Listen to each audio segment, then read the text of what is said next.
to everyone. Coach, long overdue. Welcome again. I think you had this conversation with us before. I think when you were Mazi. Uthini coach? Uthini the Coach, chairman. you are here for the Chairman. second time, coach.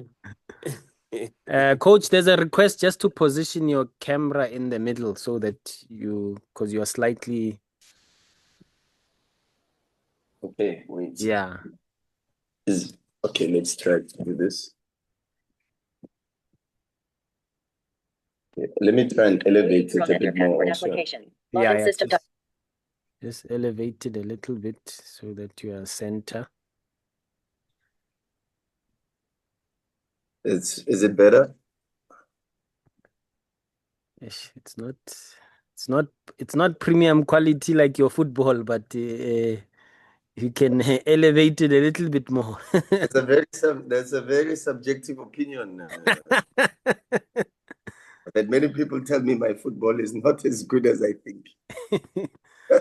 But while you try to sort that out, Chairman, just welcoming, and then we'll get started and fire away. Coach, they are saying, can you look at my video as an example?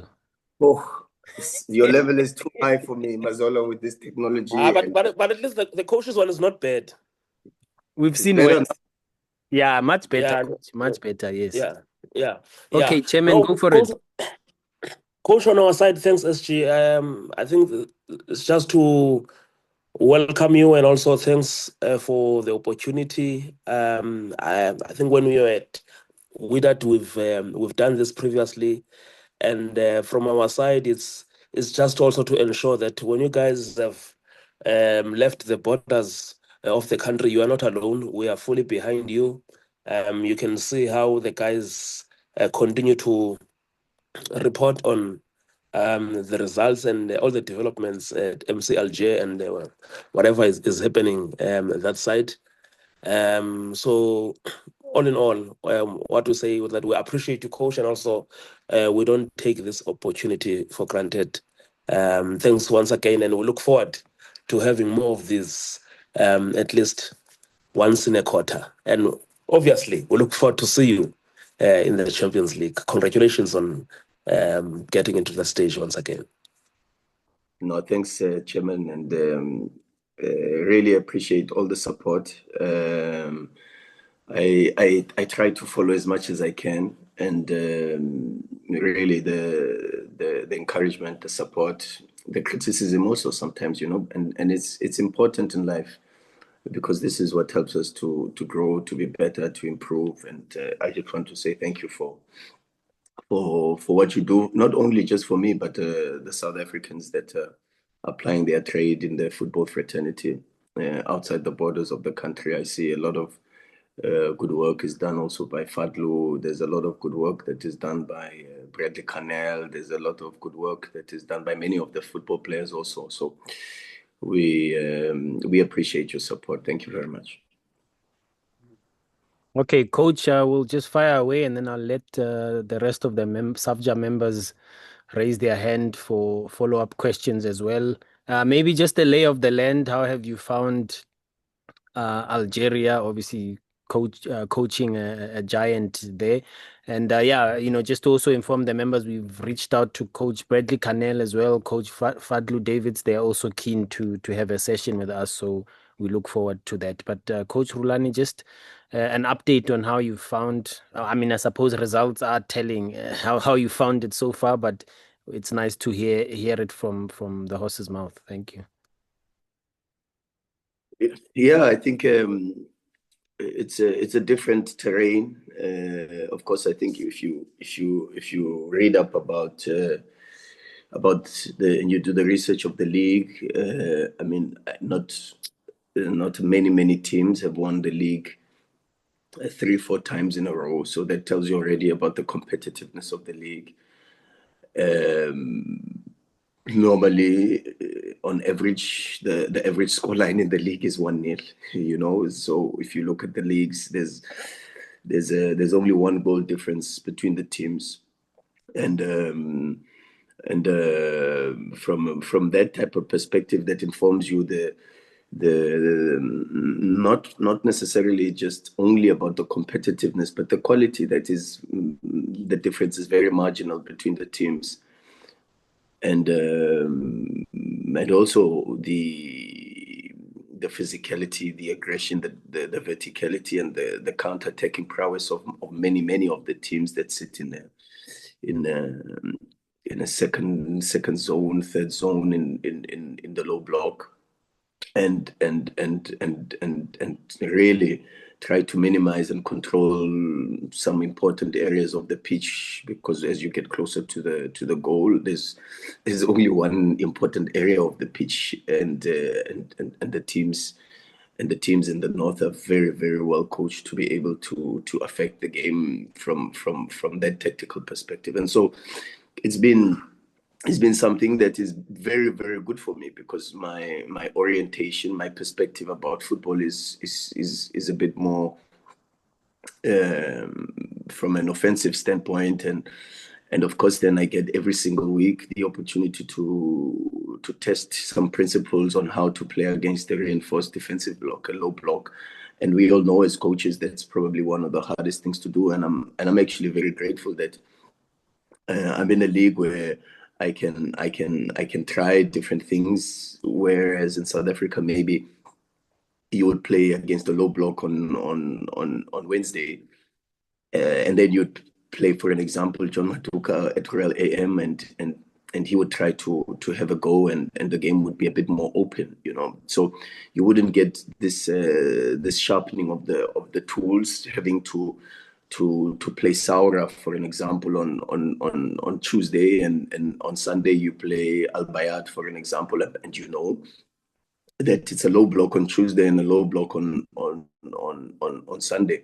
And so the week that follows after Saura, you've got to review the game, you've got to see what worked, you've got to see what didn't work, you've got to see how you plan the next training sessions, and how you prepare maybe to try to improve certain schemes or ways of trying to unlock a defensive block. But this has been an incredible challenge, but also an educational challenge, and something that I really have enjoyed a lot. Even though I must say this is probably my hardest job. This is the hardest job that I've done from many different many different aspects of football management, and this job encompasses technical, psychological, political, and the managerial side of it, from the players to the staff to the senior management and the president to dealing with administrative issues, to dealing with managing the facility, to dealing with logistics, and so it's been a great challenge, but one that I am enjoying, and with a lot of support from my staff, Coach Wendell. We've got a very competent staff with Coach Wendell Sbu. We've got a very good goalkeeper coach who's Algerian, and Coach Fouad, and extremely knowledgeable. He's like my encyclopedia about players, and the knowledge of the league, and the knowledge of the opposition, and the knowledge of the logistics and the planning, and when you have to go away to Agbu, for an example, what the best plan would be, 2 days, 1 day flight, bus, and how do you plan these type of things. So from a periodization perspective, he's extremely helpful. And then we've got Sbu, who you all know, who's at a very good level from a conditioning perspective, and I don't think he gets enough recognition for his qualities. And then we've got a very good analyst in Saeed, who's been in Saudi, who's been in Al Ahly, and won the Champions League titles with Al Ahly. So he's joined as he's someone that's helping me also a lot, teaching me and about a lot about North African football. And then, of course, I've been fortunate that in every single one of the clubs I've worked for a very good president. And even here, I think we've got an incredible president, someone who is very loyal to the club, loves his club, very invested in the club. He travels. I mean, I only see this with Perez at Real Madrid, but he travels with the team to every away fixture. In Cameroon, he was there. In Libya, he was there. We went 3-4 days in advance before the game. He was there, always supportive. Extremely invested, extremely knowledgeable, and also a good person, and that helps a lot when you work for a good. So, in all, I hope I've wrapped up the last four in a short amount of time. I hope I've wrapped up a little bit my thoughts about my current stay. I hope I've done justice actually to your question. Yeah, thanks, Coach. You've done well in record time there. Kamu is the first question. Then we'll go to Chairman Velile, and then Jabulo, and then we'll take a few more. Kamu, go for it. Assalamu alaikum, Coach. Hope you're well. Kamu here from a Voice of Vets, VOW FM. Coach, Hello. Just two quick ones, Coach. We know what was the state of the relationship between you and Said Removic while you were here in South Africa. So now that both of you are both in Algeria, what's the state? Are things still heated between the two of you? And also just quick reactions as well with regards to the draw of the CAF Champions League, more so that you'll be paying a visit right here at home. Thank you, Coach. Thanks, Kamu. Yeah, first question. Yeah, I know I've got no comment. I'm focused. I think you guys see I speak less in the media. I try to keep a very low profile. I try to focus only on on the things that I can control.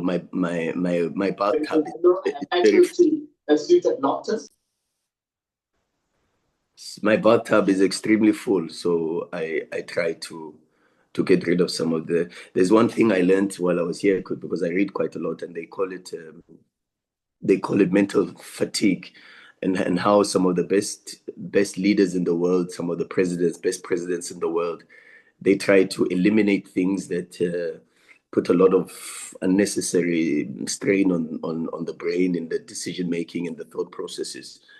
And as small as wearing, for an example, Barack Obama has 30 different of the same suits, so that he doesn't have to make a decision of which suit to wear every single day, and that allows him to make better decisions, to focus better. And so I've tried to also eliminate quite a few things and only focus on the things that are more important and demand a little bit more from me mentally. So from that perspective, that's all I can say with regards to the first question. The second question is my thoughts. It's a difficult group. I know a lot of people talk a lot about, of course, and rightfully so, Sundowns and Al Hilal for sure, because of, and you guys know I spoke about football heritage even while I was in South Africa. And that doesn't change. You've got to be able to romanticize the Champions League for many years before it can eventually let you in. Pyramids are a very good example, where in the fourth year of the group, they won the Champions League, but that was not after many attempts in strengthening the team, in playing with they've got the same players, Hafez. I mean, you can Traore in the midfield. They've got some very good players, and it's still the same team that we played against 3 years ago in the group stages. So when eventually they start to win the Champions League, it is by no surprise for me, and that's the story of the Champions League. You've got to be able to be there, and what we are grateful for is that we are there. We are in the competition. The qualifiers are nothing but just qualifiers. The real Champions League starts in the group stages. we are just grateful that we are there, and we appreciate the opportunity to try to do better than we did last season. To be in the quarterfinals for the club was a great achievement. And we want to try to do better this season. And the club is very ambitious. The president is very ambitious. And that's what we will try to do. But as I said, you speak a lot about Hilal, quarterfinalists last season. You speak about Sundowns, finalists last season. You speak about MCLG, quarterfinalists last season. And then not a lot is spoken about Limpopo. And I think those are the two big games for all three of the teams that we speak about, because they beat Orlando Pirates. We know the pedigree of Pirates. We know Pirates this season. You see in the league their performances, and they beat Pirates convincingly in Congo. And I watched the game. I watched even the game in Orlando, and they will be a very, very difficult team. They are well coached, a lot of physicality, a lot of very aggressive runners and speed, especially in the offensive line. So yeah, it's going to be very interesting. It will be a tight group, I think. But yeah, we are excited about the opportunity to compete and to try to do better than last season, and that's the main message. Velile.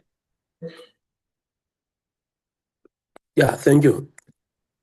Coach, interestingly, I was reading something from one of our colleagues there in Algeria this morning about how the members of the Fourth Estate are giving you compliments for the way how the team is playing there. I watched your game against Colombe, the second leg. I think you played that one behind closed doors. A very, very challenging game. And I want to delve deeper into the statement you also made in terms of what has also influenced your game there. Have you found it interesting about the adaptation? Because I felt that in that game there was also a lot of adaptation, also understanding what is at stake. You want Champions League group stages a game, was in moments you have to play how Rulani wants to play, but also in moments you have to control the game. So I just wanted to find out about that, how your game, as compared to Morocco, there in Algeria, has evolved in how you see it, and also even maybe even the composition of your technical team, because you took a second assistant who was not coming from South Africa, but someone that you know very close, but also who understands the language in terms of French. How important was that in terms of just growing in the space? An interesting question, and actually it's got so many things to it, and I hope I can answer all of them, because it's quite a diverse question, in the sense that in the Champions League it's been a bit different. Both Colombe and Facel were very interesting opposition. Both champions of their own domestic leagues, both with a lot of physicality and a lot of desire to get into the group stages. And I think the team did exceptionally well. And then, of course, when there's a lot of pressure, and because there was a lot of pressure on the players to make sure that the team is in the group stages, both from myself, for sure, and from the club, and to do it under the circumstances that we did it, where we were one of the only teams, and I think the only team in the qualifiers that had a 2-match ban suspension, and that meant that we played both the first round of qualifiers and the second round of qualifiers with a home ground advantage that was not necessarily a home ground advantage, because we all know in the Champions League how important it is to have to have your stadium packed, especially in North Africa, to have your stadium packed and intimidating and energizing the players. And we didn't have that. So that's why I look at it as a very, very good achievement, incredible achievement from this group. And then also you're dealing with a new coach with fundamentally new principles, even though unlike maybe in Morocco, where we were working from a zero base in relation to cohesion and chemistry. This is a group that has played together for 2-3 years, and maybe even some players like Abdelawi, Ben Kamasa, Farad, Zino have been playing together since they were kids, you know, in the youth, and some like Naiji and Bulgaria were playing at Paradu together in the academy. So some have even deeper bonds and deeper social cohesion that allows for some of the organizational forms that I work on that rely a lot on relationalism and that needs a little bit of a stronger telepathy, cohesion, understanding, and that helps a little bit more. And so that's been one of the biggest things. But still, on the same time, what also helps is that I think in Algeria there is a bit more appreciation for possession-oriented football, in the sense that if you remember when we were here with Mamelodi Sundowns against Belouizdad, at the end the CRB fans actually started supporting Sundowns because of the style of play. And now in our games, if you listen to the crowd, every time we make a long sequence of passes, there's an ole, ole, ole behind every single pass. And that helps a bit, you know, because that's my type of outlook. My outlook is on everything starts with the foot being on the ball. That's why it's called football, you know, and that means that the number of passes, 1,000 passes, the number of the ability to dominate the opposition and not just control the game, and the ability to create certain dynamics on the pitch that allow for certain aspects that we want to look for. And this for me, I think there's this bigger and deeper sense of appreciation for style of play in Algeria than before, and I have a very deep appreciation for this, you know. And then also the hardest part, of course, is when there is a lot of pressure. Sometimes pressure, and this is just from a neuroscientific perspective, and you understand this even as human beings on a day-to-day. When you are under pressure, all logic or new learning actually is erased, you know. I don't want to get into that, but the aiming gala is something that really doesn't function very well under stress and pressure. And so the players tend to forget some of the new things that the coach teaches them. And this is not because of deliberate, but it's because under pressure players tend to fall back onto habits. And that's why in some of the games where we've had a lot of pressure in the early stages of the season and in the early stages of working with the players, you've seen a lot more of a team that is able to suffer without the ball for long periods, but also be able to do it very, very, very well. And this is something that I also appreciate a lot about this group, is that we have a group that can keep clean sheets. You know, it's a team that has, for me, probably one of the best goalkeepers in Africa, for sure. He's for me in the top 3. Guendou's incredible, so stable, and emotionally so stable. You know, zero mistakes, big saves when he has to make. Not a lot of saves, but when he has to make saves, he makes the. And this is the profile of a top goalkeeper, and. And then the back four is a back four that back five, in fact, is a back five that has played together for very, very long, has a lot of experience and has a lot of quality, and they have a lot of consistency. You know, their worst performances are nothing lower than 6, 7 out of 10, and this is very, very important for a team that wants to get into the end of the season with the capacity to compete. So, yeah, Algeria in that respect, and the players in that respect, from a Champions League to the league. Those would be some of the most important points I would think in answering your question. There was a question about Coach Enzo, Coach Rulani. Yeah, Coach Enzo is an important part of the team. He speaks French, but also he has a bit of a background in Congo. So he was an assistant coach to Coach Wadu at Pirates, and he was with him at Vita Club. So he comes with that background. He ticks the boxes because he's also worked with top players as an assistant coach in Togo.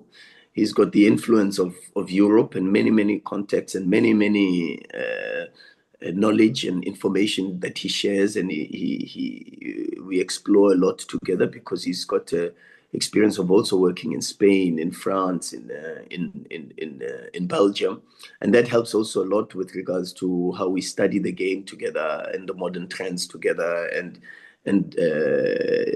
the ability to get information to see what some of the best coaches in these countries are doing, and then we exchange a lot of context, we exchange a lot of the information that we receive, we speak to a lot of people, and he's been very helpful to me with regards to this. And then of course, because he speaks French in a francophone country, helps also, and where now I can convey the message in Arabic because of our new analyst, and also I can convey the message in French to some of the players like Kipre, for an example, who don't speak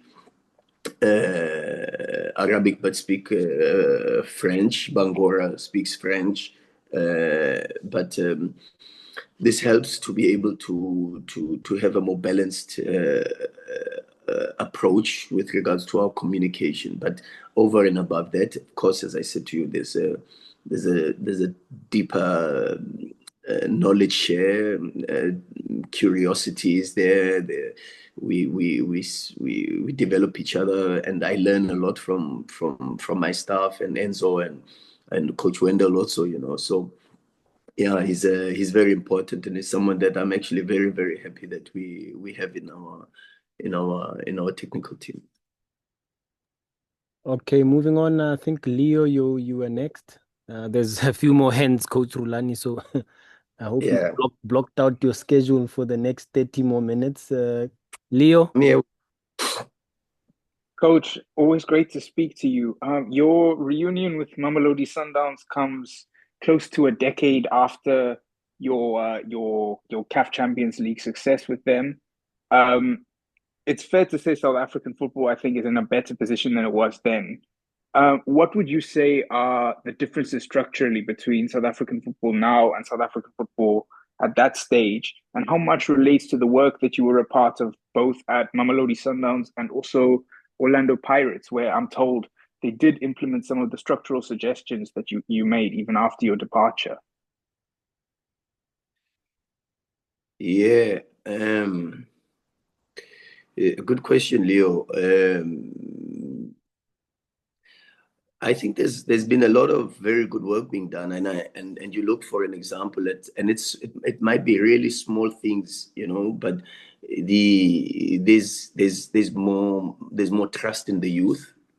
I think a lot of work in the South African fraternity needs to be recognized by the PSL that has done incredible work with the DDC, because if you look at a lot of the players that have come through, who we really try to put into a very good space, have been produced from smaller clubs. Even to tell you the truth, when people used to laugh at me for coaching Black Poison in my off days, because I said this a lot of times, that I get an opportunity to know when there's a Zakele Lipasa in the amateur ranks that I see it, and I say to myself, this player has something, maybe even to play for Black Poison, and probably even better leagues. And some of the players that we've had at Black Poison have even gone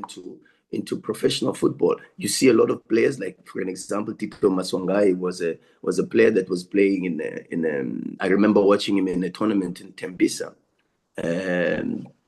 There's many players also now who you see at Pirates who come straight from amateur football and directly into, and this was not happening 10 years ago, but this was happening many years ago. I know many times my father used to tell me about stories of how he used to play for Orlando High, for an example, and many other stories from people like Trot Moloto, who I know was a principal in Orlando. I forget the name of the school, but it will come back to me. And they used to run very organized, not just schools football, but also amateur football, where they used to play in the townships for different.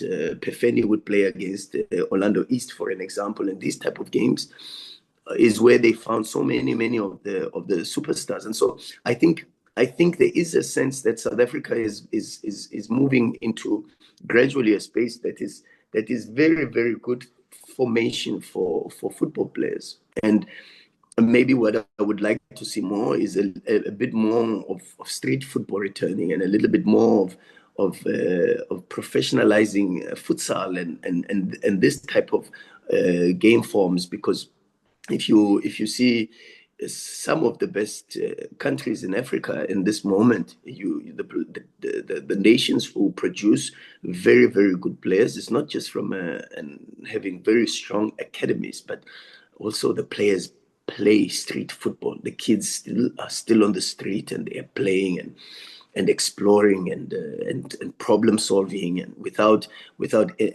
from a very young age, and they learn ball manipulation in tight areas, with a car coming, with an old lady crossing the street, and their sense of peripheral awareness is heightened. And it's also still very competitive, because there's a lot of people and there's crowd pressure, and this for me is something that I know as a young boy growing up in Soweto. This was fundamentally something that I experienced myself, and I knew that every single day, particularly on school holidays, we would just play, and I don't think we have this culture. And I think what maybe we can try to return to is try to get, but of course it's very difficult with technology and all the other infrastructures, the introduction of malls in the townships, and also the competition from an entertainment perspective. Now there's a lot more sources of entertainment for the generation that is now. But I think that's probably one of the things. But other than that, there's a lot of very good work. The youth teams are doing extremely well. There's a very good appreciation for the work that's being done in the DDC. There's a lot more influence with regards to nutrition and diet and analytics. Individual player development is something that is not just done by the top teams, but is done by even some of the many other teams that are in the league. And I think there's a lot of very good work being done in South African football. And I think the results are there for everybody to see, particularly with this current group of Bafana players, and that helps also. When the national team succeeds and is doing very well, there's a lot of influence with regards to motivating kids in the street to want to play football, because they also understand that if they succeed in the game, they then have an opportunity to represent their country at the highest level, and that's very important. So these type of things are things that are done by many stakeholders, the PSL and the clubs themselves and club owners, and even you guys from a media perspective, how you professionalized the industry and how you report on the games, and how you, in the podcasts, your discussions are a lot more analytical and tactical than just from gossip and the likes, and this stimulates a lot of technical, tactical, progressive discussions, amongst the supporters who then become also a little bit more inclined to think about the game from a more detailed perspective. All of this, I think, for me, has added to the advancement and the improvement of South African football. And so it's not just to praise one person, but it's really a lot of different parts of the game that have come together, that have elevated their game, and I think it's good to see. Okay, moving on to Njabulo now, coach. Jawule, coach. My jobs. Coach, what is your time in Morocco and now in Algeria taught you about yourself, or something that you've realized about yourself, being in areas that have tested different levels? I mean, not just tactical, but mental and also personal, from an environment that you were used to. No, you learn a lot about yourself. I think one of the things I realized is I'm stronger than I thought. It's very, very difficult, and a lot of people think it's easy, but this is an extremely difficult profession. In fact, I was telling one of my players, Farhat, who played in France, in fact played also in Turkey, and we were having a discussion because he said to me, "You actually remind me a lot of Farioli, the coach of Porto." And then that actually sparked a deeper discussion. And I said to him, "Don't be as stupid as me and Farioli to go into coaching, because but it's an extremely rewarding profession too, in the sense that you develop not just qualities of leading yourself, but also being able to see and lead others, and watch them develop and become better versions of themselves. And I think that has been some of the things that for me have been extremely rewarding and fulfilling. But from a personal perspective, I've learned that there's a lot of reward in silence, working a little bit harder behind the scenes, speaking less in the media, speaking less on social media even. And I think you guys hear far less from me than probably was the norm in South Africa. Maybe also because I did a lot of press conferences and it was mandatory. But I actually like a lot the solitude and the ability to just sit and watch my work speak for itself. I mean, still till today, I got a message the other day from a very, very staunch and ultra Wydad fan, who sent me a message saying, Wydad are unbeaten in 2025, this calendar year. But actually,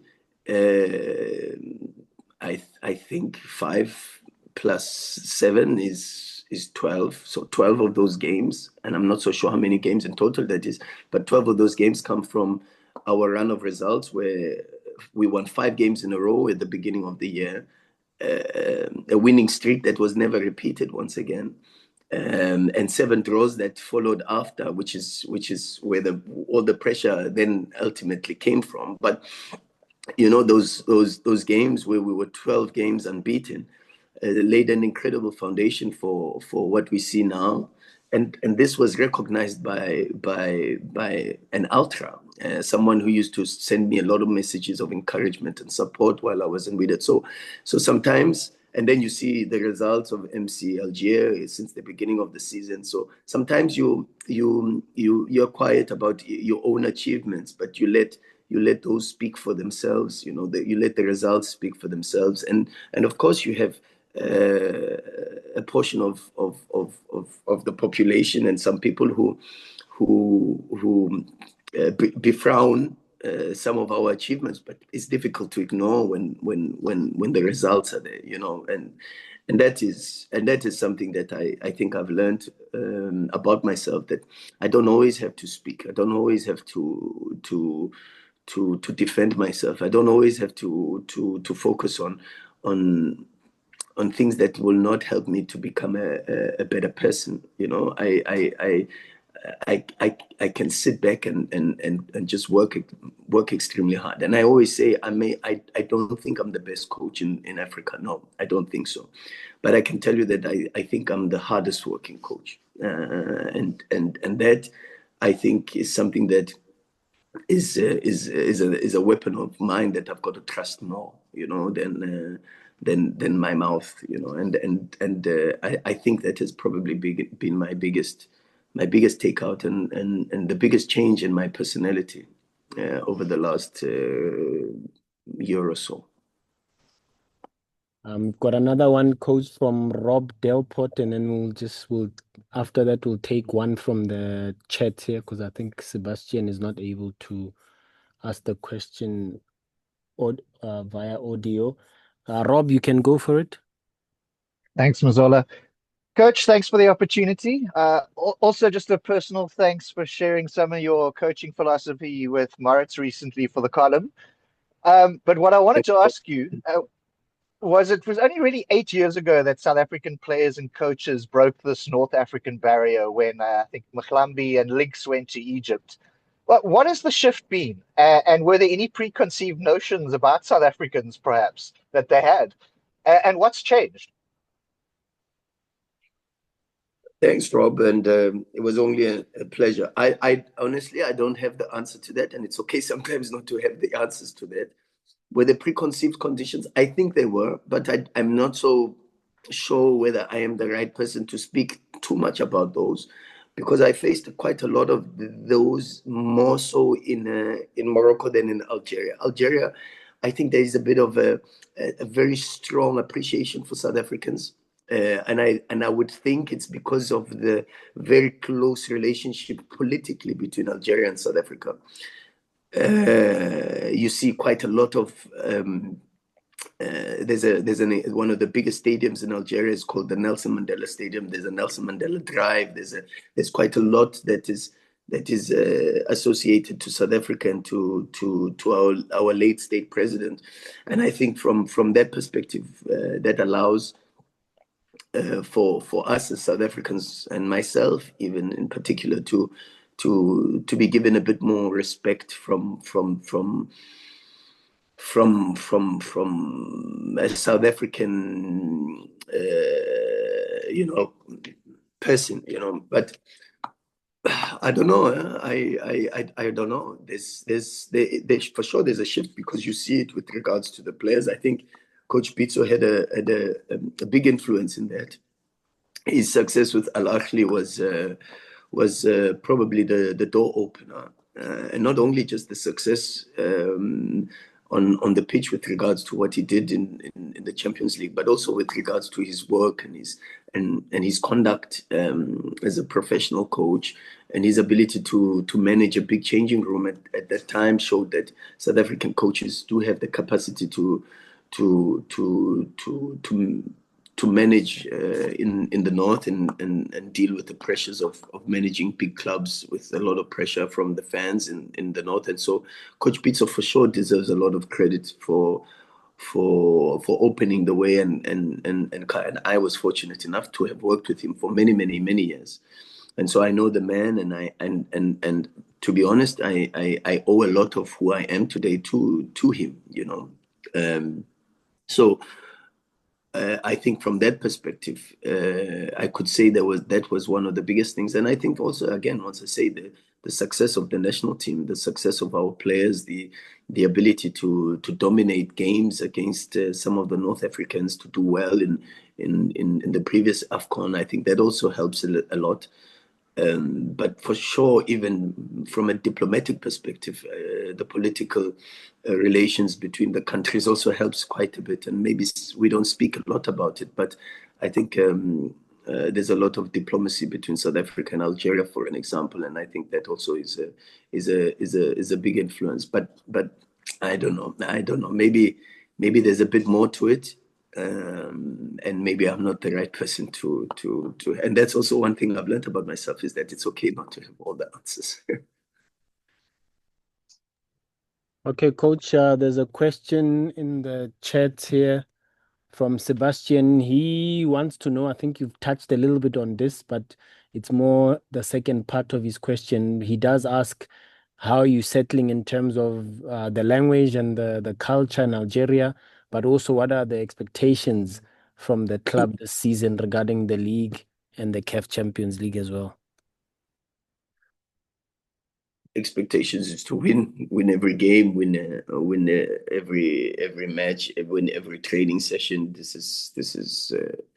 is our work as coaches. This is what we are employed to do. So there's no real mandate, but except to do better than the team did last season. We are trying to win more games. We are trying to draw less games. We are trying to lose less games. We are trying to score more goals.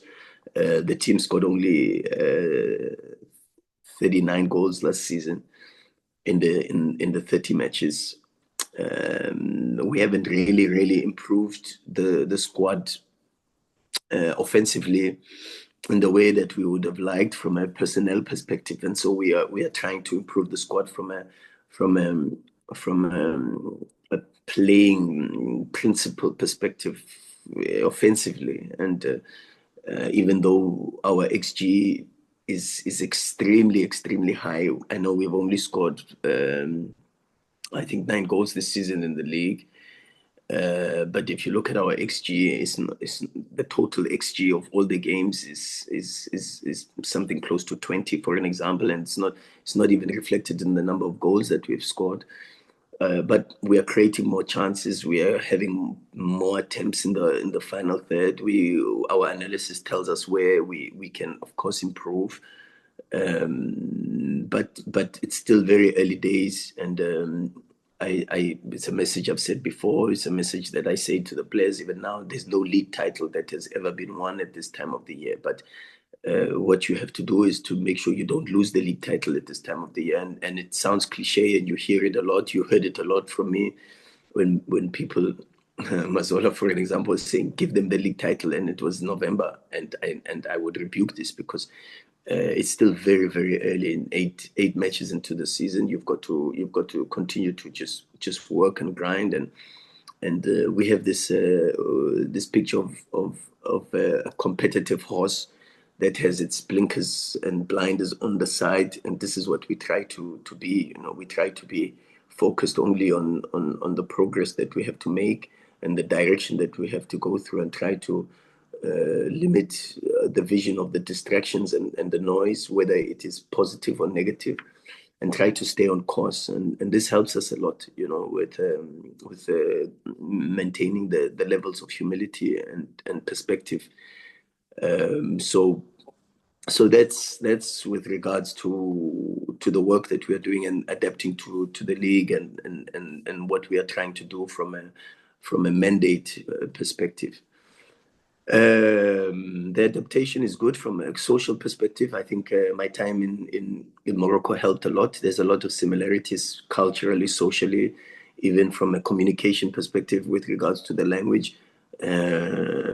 My understanding of Arabic is a little bit better, even though the dialect is a bit different between the different countries.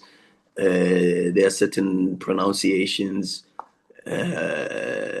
like in Morocco, they would say drari for the group, but it's not recognized here in Khoya, and drari is not recognized really in Algeria.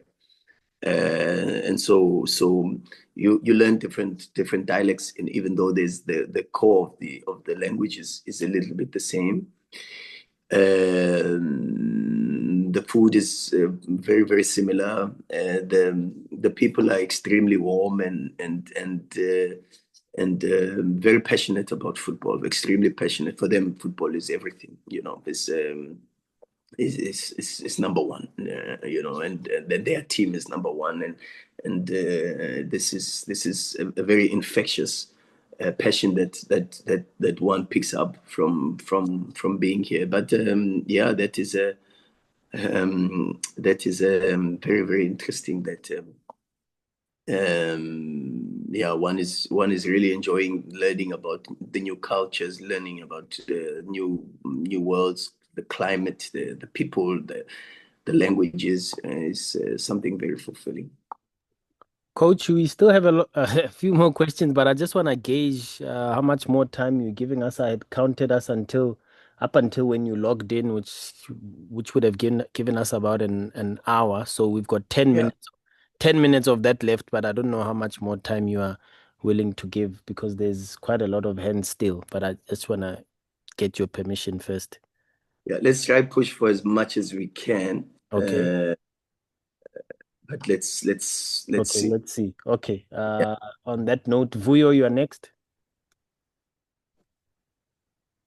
Good day, Coach. Thank you so much for joining us. Vuyo from Newsroom Africa. Coach, just on the Bafana part, you just speaking about the national team and its trajectory over the years and how it's improving even on the continent. Um, but I just want to touch on maybe on the coaching side, which might be something that is probably taboo in terms of conversation. We speak about what is the identity of a Bafana player, and we keep building on that every time. But I want to check if this is an opportunity for us, for what, for example, Coach Hugo Bruce has already laid as a foundation, and us as a country starting to have a conversation about the identity of a Bafana coach in the future so that we know the type of coaches that we bring in that can either continue the trajectory, whether they have a certain posture, they have a certain type of play, game plan, or they have a certain type of firmness, not just on the players, but also on those that might try to influence them in terms of how they play the game. But the conversation about just the identity of a South African coach. And then just the second part, you had also mentioned just Bafana's, I mean, on the same sense, Bafana's trajectory in against especially North African teams. Africa Cup of Nations coming up later in December this year.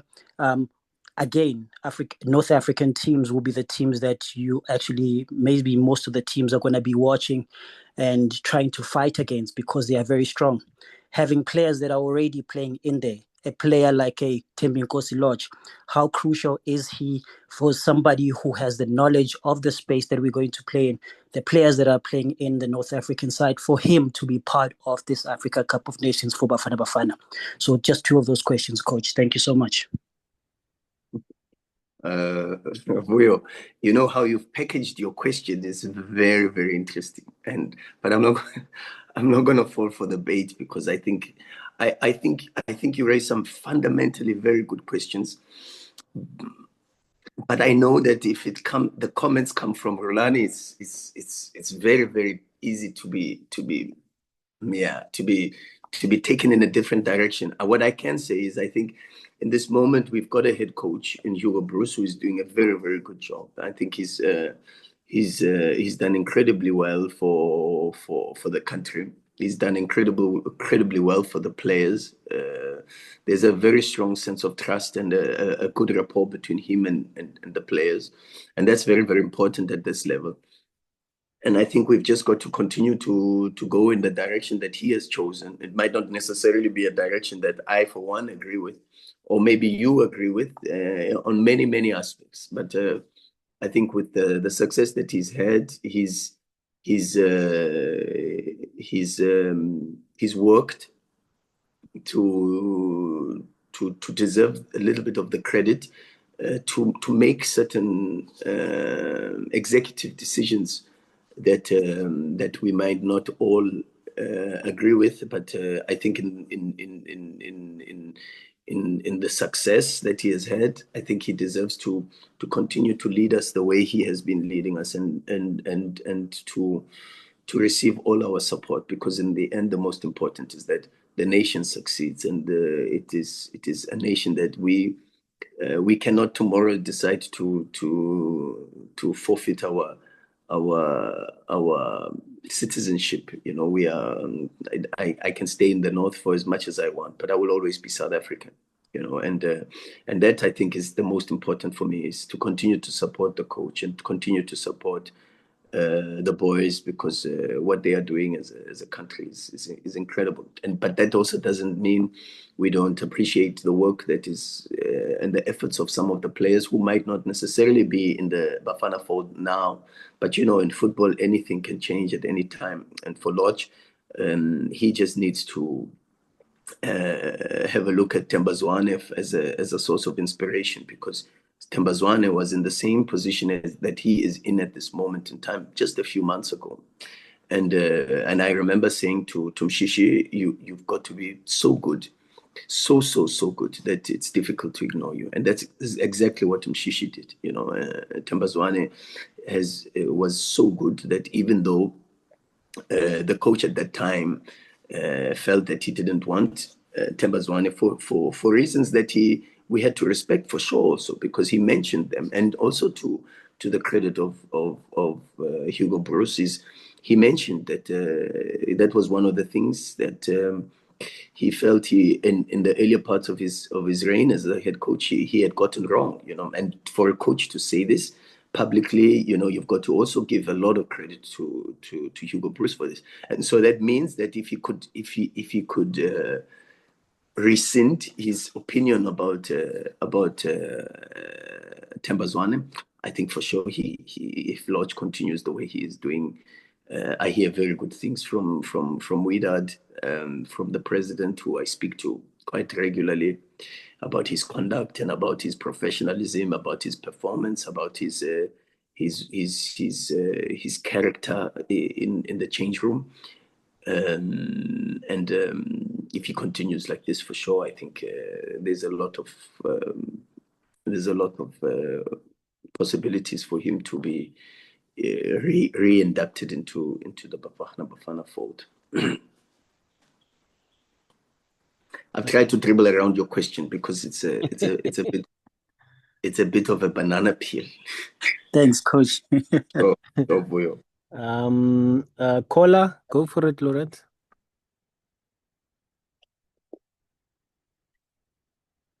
I like the new hairstyle, Lorenz. Hello, Coach. Basically, I just want to ask you, since you worked with both Loch and Zwane, are they of the same ilk? Can you see Loch playing as a 10? Because in our opinion, it's just our opinion as the media, we don't see we have a traditional 10 in the squad when Mshishi is not there, which is very concerning. And then secondly, what do you think of the transfer rulings in the Algeria League One that foreigners can't be signed without international caps? I think it's a very interesting ruling, and I want to see what do you think about it? Does it work? Is it counterproductive because you maybe lose out on talent that is undiscovered yet? I see Chet says our opinion as the media. I don't know if that's your opinion. Look, there's different types of number 10s. And this also is another discussion. Lodge can be a 10, but he can be a 10 that can be a 9 more than he can be an 8. Tembazwane is a 10 that can be maybe a 9.5, not 9, and lead the lines and be the first to make runs behind. Lodge can do this. Lodge can be a 9 that in Widad in some games I made him the first runner to lead the line, maybe from a second position when he played sometimes with Mailula up front, and sometimes when he played with Obeng, he played a different number 10 as a second striker, but also with a lot more possibilities because of his mobility and his ability to find something with the technique in different corridors and the half space. Whereas Mshishi is more of a space navigator. So Mshishi is a different 10. He hangs in the pocket more. He's not as mobile as Lodge. Mshishi is a player that has the intelligence to find the space, to look for space. And once he finds the space, he has the patience to hang in the space and keep the position for as long as possible up until you can reach him, and then try to develop the link-up play and advance the game to create possibilities to score and create. And you see many of the games, the AFL final, I think the second leg in Pretoria is a very good demonstration of this. And many games, even for Bafana and AFCON. I think one of the games was against Mali, where I was really impressed with his ability to be patient. I don't know if it's because of the age and the maturity, but he's got an incredible sense of timing for the movement, for the patience to stay in the space that he's first identified, and then he's willing to keep the position. And not many players, I think, have this. And so that's why I think a lot of people find Mshishi a very interesting 10, because he doesn't relinquish very fast the space if he doesn't get the ball in that space. He's patient enough to wait and understand that if the space opened up 2 or 3 seconds ago, the chances are if the ball makes 1 more or 2 more movements, maybe by the time it gets to a different recipient. Tebogo Mokoena is also very good at this, because we worked a lot on some of these schemes. And he's able to find Mshishi in these areas. So he, maybe on the first pass, Mshishi is not able to get the ball, but he's patient enough to hang in the space. And on the second, third pass with the rotation, once it gets to Tebza, for an example, they've made eye contact 2 or 3 phases before, and then he's able to get the ball on the back foot and accelerate the situation with a half turn and in that space. And I understand why people would think Sipombule is a very good option for this, because he's got some of these qualities. Yet Sipombule maybe is not as patient as Tembazwana, and maybe Sipombule doesn't even have the capacity to play more the game with his back towards it, and that's why I've always said that I think he's got far too many. Of course, I think because he's an incredible footballer, Sipombule. And he's got a lot of very good qualities for a number 8 and for a number 10, but you lose a lot more of these qualities in the number 10 and number 8 of Sipo than you gain in a number 6 for Sipombule. So I hear, and there are a lot of very genuine, fundamentally correct technical evaluations of what a number 10 does. And then it's also dependent on the coach and the style of play, for an example, because some people want to arrive to the number 10 a little bit faster and try to accelerate the game a little bit more. But for me, I would always advocate for 1,000 passes, for an example. And 1,000 passes sometimes means the people have to occupy the positions in relation not just to the space, but also in relation to the goal, in the relation to the ball, in relation to the opponents, in relation to their teammates.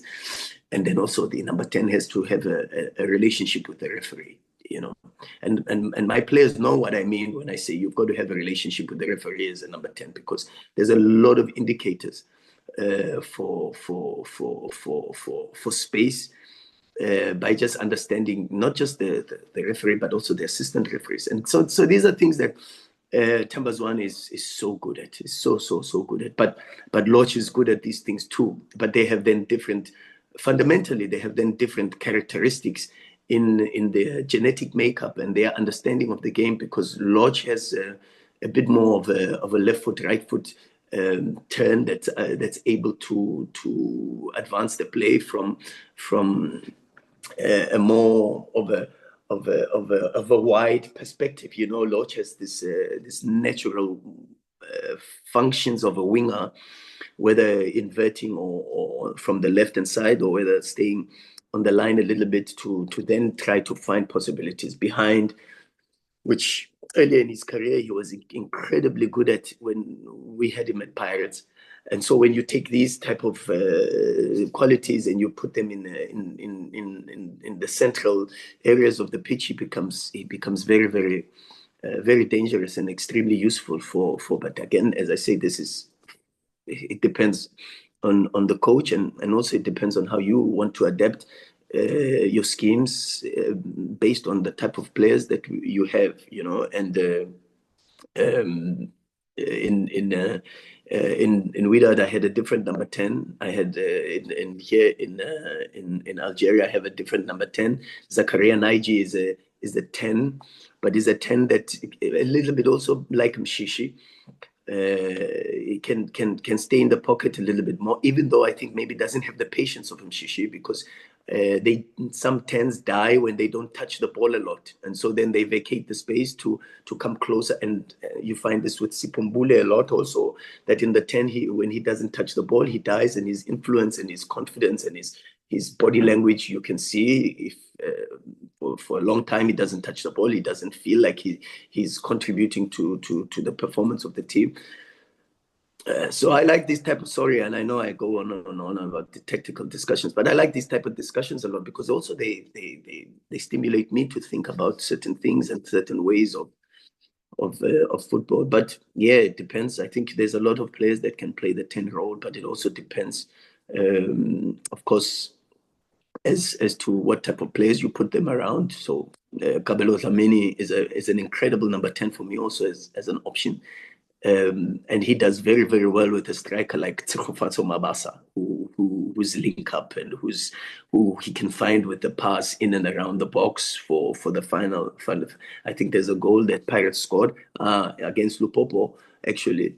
The Kabelo Dlamini's assist. If you look at that, I think Apollos scored the goal. I'm not so sure, but I think Apollos scored the goal, and that is the action of a number 10.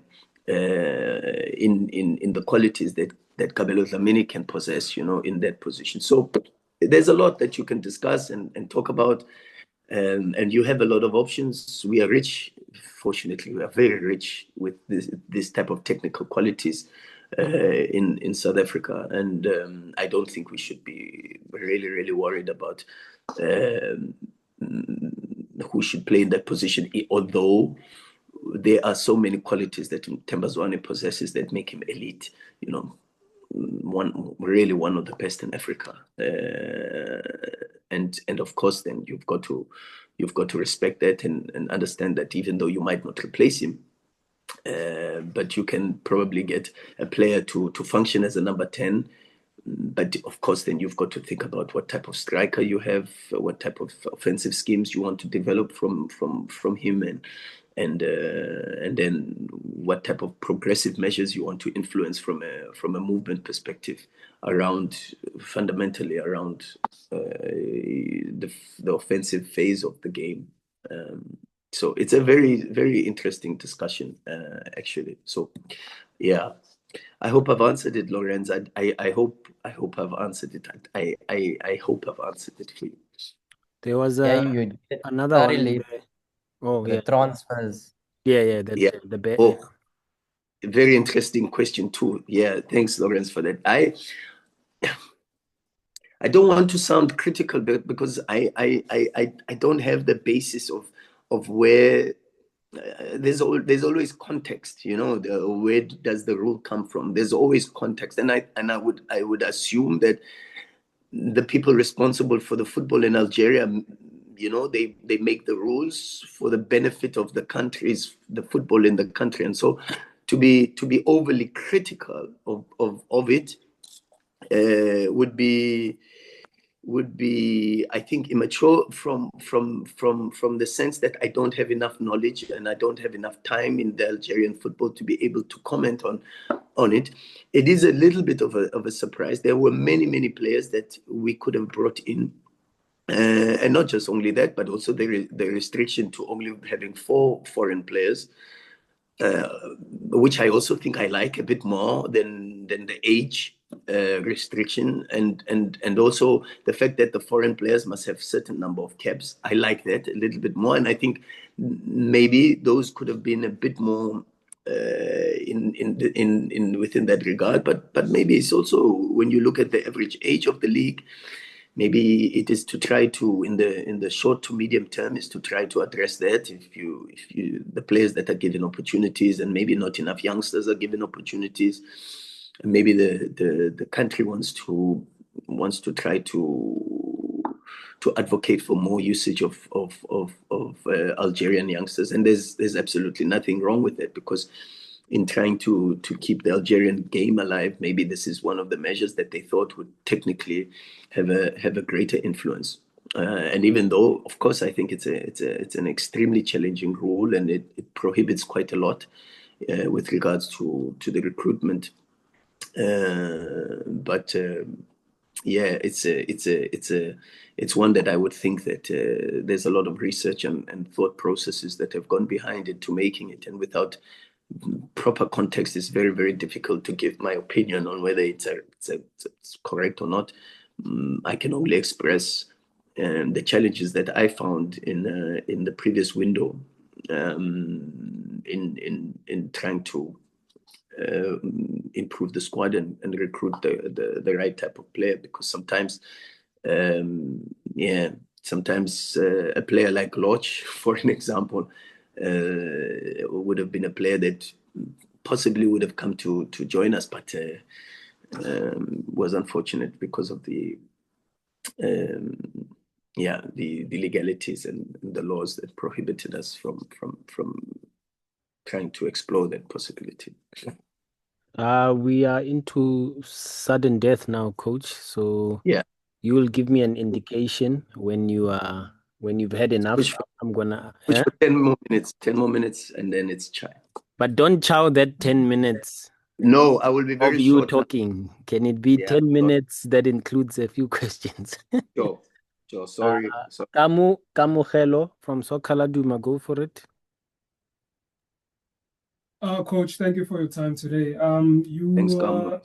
alluded to, yes, thank you. You alluded to, how you perhaps felt like, some people try to diminish your achievements, and with that, not understanding that you perhaps came into a volatile situation or unstable situation, having to get a lot of new players, essentially rebuilding the squad, versus now where you came into a much more stable situation. There was a succession of coaches that kind of had the same similar squad. Can you please talk to us about, or comment on how, how you entered these two environments and how they were so opposed, and how you were able to kind of find your feet in these two environments, so to speak? Thanks.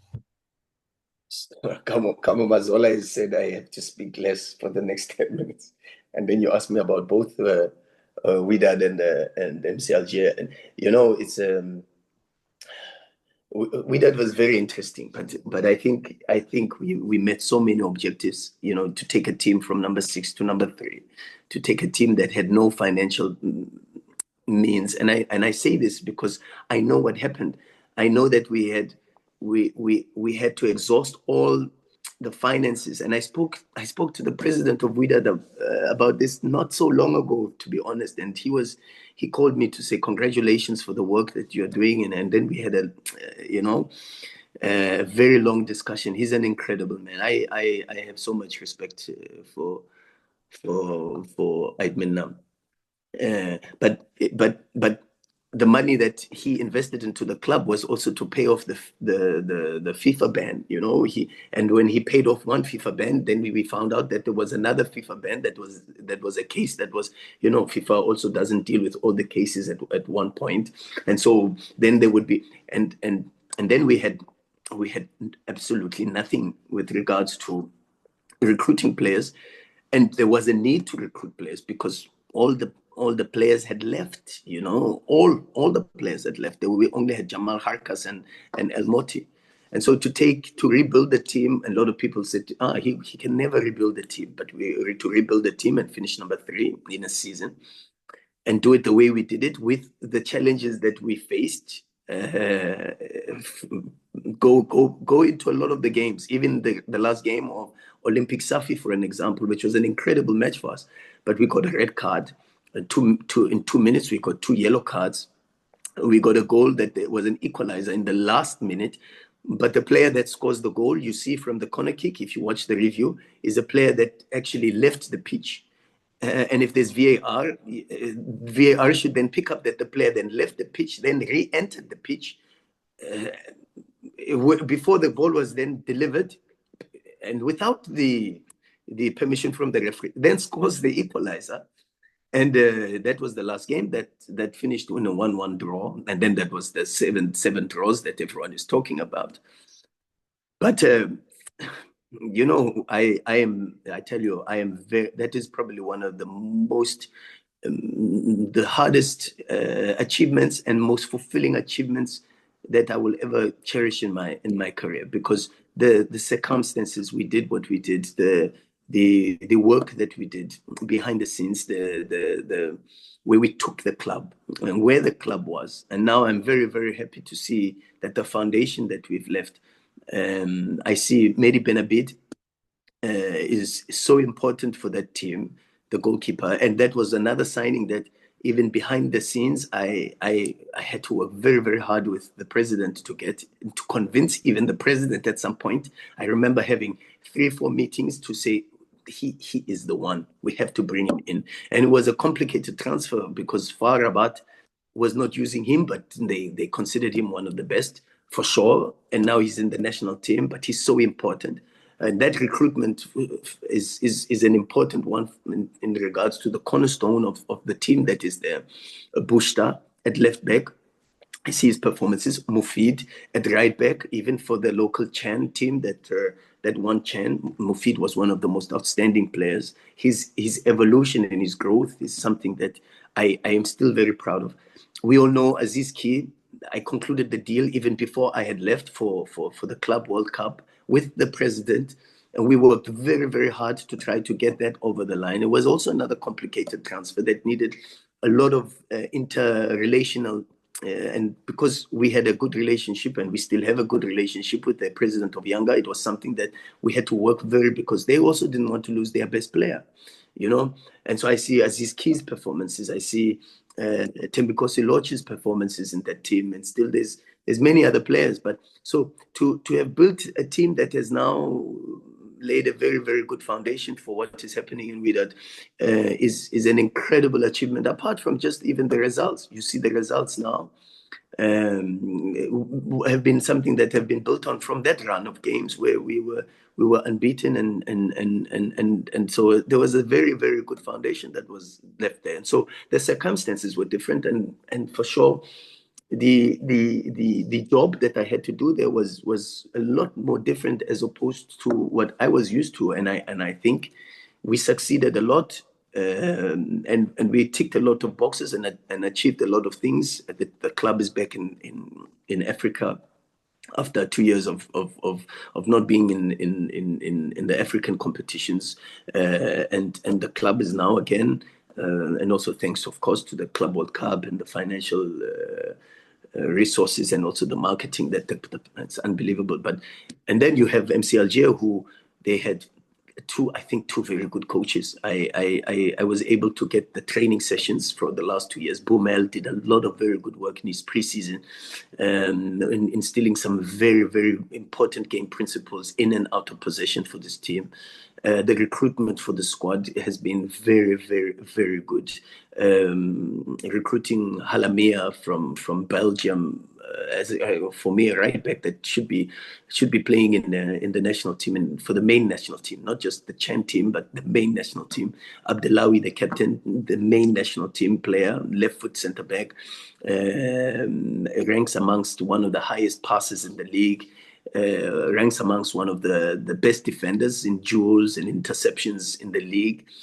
Gazella at centre back is the captain of the Chen national team. So recruiting these type of players, Ben Camesa, who is a player that played in Spain for Malaga, Tapti, one of the best players in the league from a technical standpoint, and his richness from understanding the game and being able to construct the game even from different moments, whether you are in a low block or in a low build-up, for an example, deeper, closer to your box or higher up the pitch, and you are in build-up, he can construct and find possibilities, and then also against the low block, with possibilities to move into areas where he can influence the game and retain possession even in tight areas.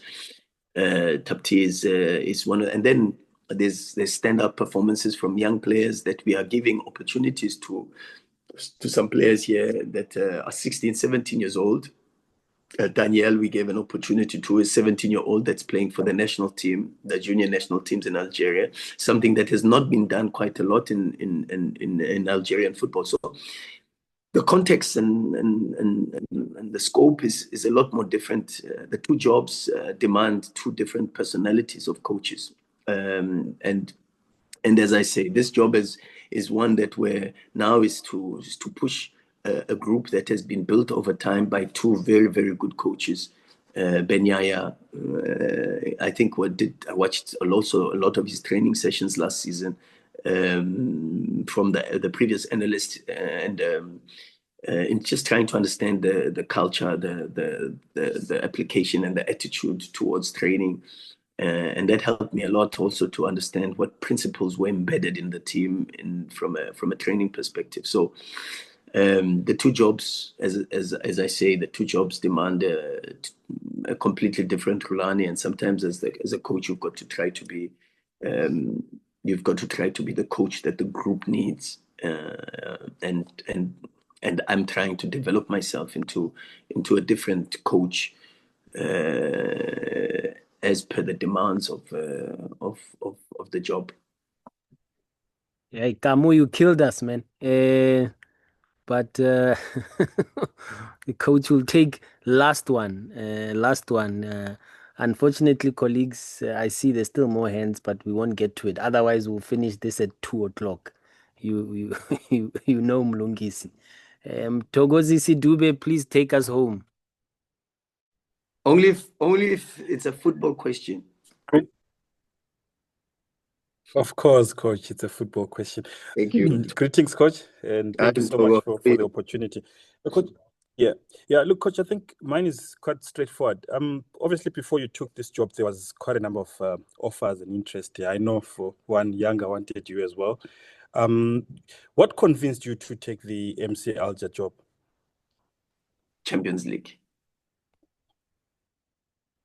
It was Champions League, and the president's talk. I spoke to the president a lot. He spoke a lot about wanting the team to play a certain brand of football. He wanted and that was also quite convincing. I watched the squad, analyzed the games, and I felt that it was a squad that was settled and could adopt the principles that I wanted to develop. But Champions League for sure was to get back into competing into Champions League, competing amongst the best teams, best coaches, best players. For me was a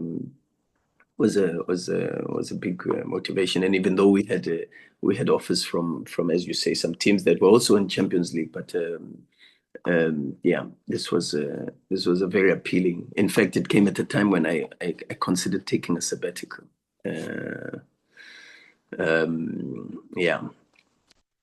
It's a simple answer, and Mazola, I've given you a much shorter answer to this question.